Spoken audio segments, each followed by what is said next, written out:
Ayo everyone, today we just got a SuperCoach video detailing guys that I think can definitely up their average by 25 points this season, which is, a massive increase.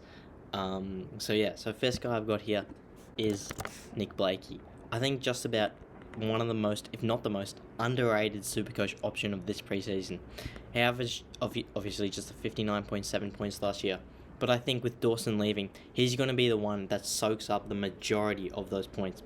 And I can certainly see him going anywhere between like 85 to 90.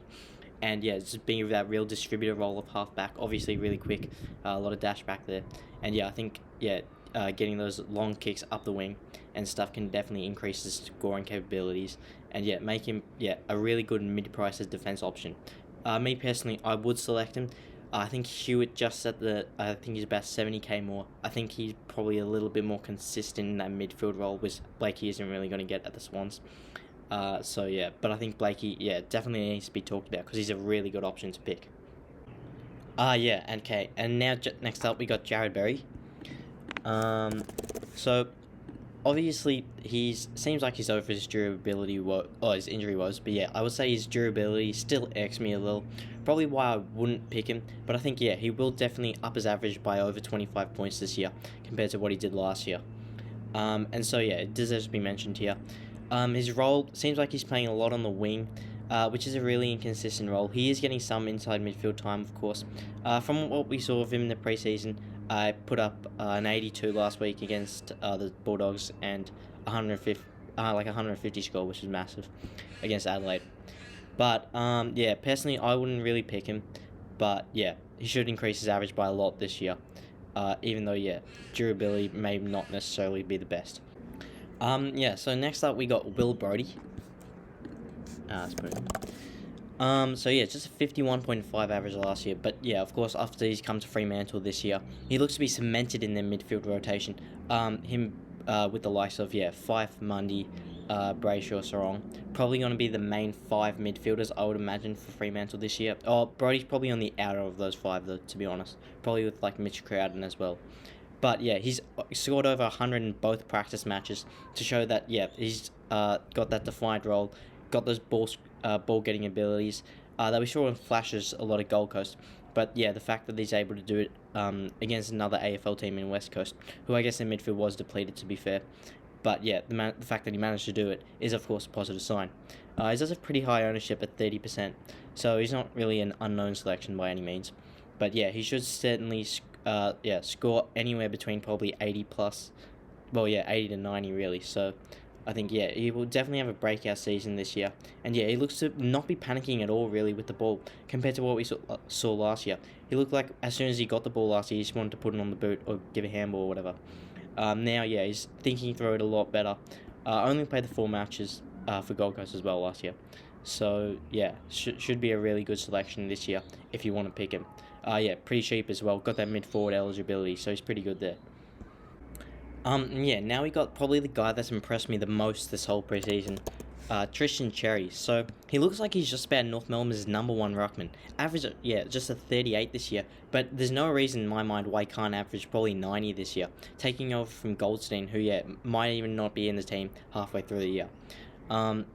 He seems like he's definitely going to be the number 1 ruckman, and get a lot of hit advantage. And his contested marking was really impressive on the weekend. Scored about 95, and seems no reason why he can't replicate that through the season, and become North's next ruckman for the next few years. He's probably gonna have that Riley O'Brien type of ascension that he had a few years ago when he was finally Adelaide's number 1 ruckman. Definitely increases average by probably 30 to 40 points really, rather than just only 25. We got for this last spot that I would really want to go into detail to, Jake Riccardi. So, he did average 69.6 in his first year, but just 42.3 last year. So about a 27-point decrease. I think he's certainly going to go up by just about that same amount this year. So, provides a tremendous amount of value. Mid-eligibility as well, even though he's probably pinch hitting in the ruck at that point. So, but he'll probably do more of that this year. No Finlayson this year, so he's going to get even more opportunity, you would imagine. To play more. He had 1 sub game last year, I think. I think he can certainly go up to around that 70-point mark. And yeah, BGWS is probably number 2 or number 3 key forward. And yeah, just to solidify that, he did score 77 points against Collingwood on the weekend. So yeah, it shows that potential that we can definitely see from him this season. And so yeah, those are the 5 main guys I wanted to talk about that I think are going to increase their average by a lot. I'll rapid fire a few other guys now that I think are also going to increase their average a lot, and are maybe injured or just didn't play as many games or was sub for a few more games last year. So I thought it was probably a bit more unfair to put them on this list with other guys I thought would increase their average by a bit more. But yeah, to start off, we got Connor West down here. So I think, yeah, definitely will play a lot more time in West Coast midfield. Was picked up in the mid-season draft last year, so he got a few games into him. They got a few games into him at the back end of last year. So he's had a little bit of that taste. I think, yeah, it will increase his average by a lot, getting a lot more midfield time. So yeah, so should increase his average to about maybe 70, 75, I reckon. And then we got Kadeem Coleman, obviously injured as well. Yeah, has been highly touted through the preseason. When he plays, will probably average around 70 to 75, I would assume. Dane Zorko has been earmarked to play back there. Not really sure whether that will come through or not. But either way, I think Coleman will definitely take a few kickouts and increase his average by a lot once he comes back. He probably won't be that SuperCoach relevant though, given it will be like mid-season-ish. Or at least maybe round 5, round 6.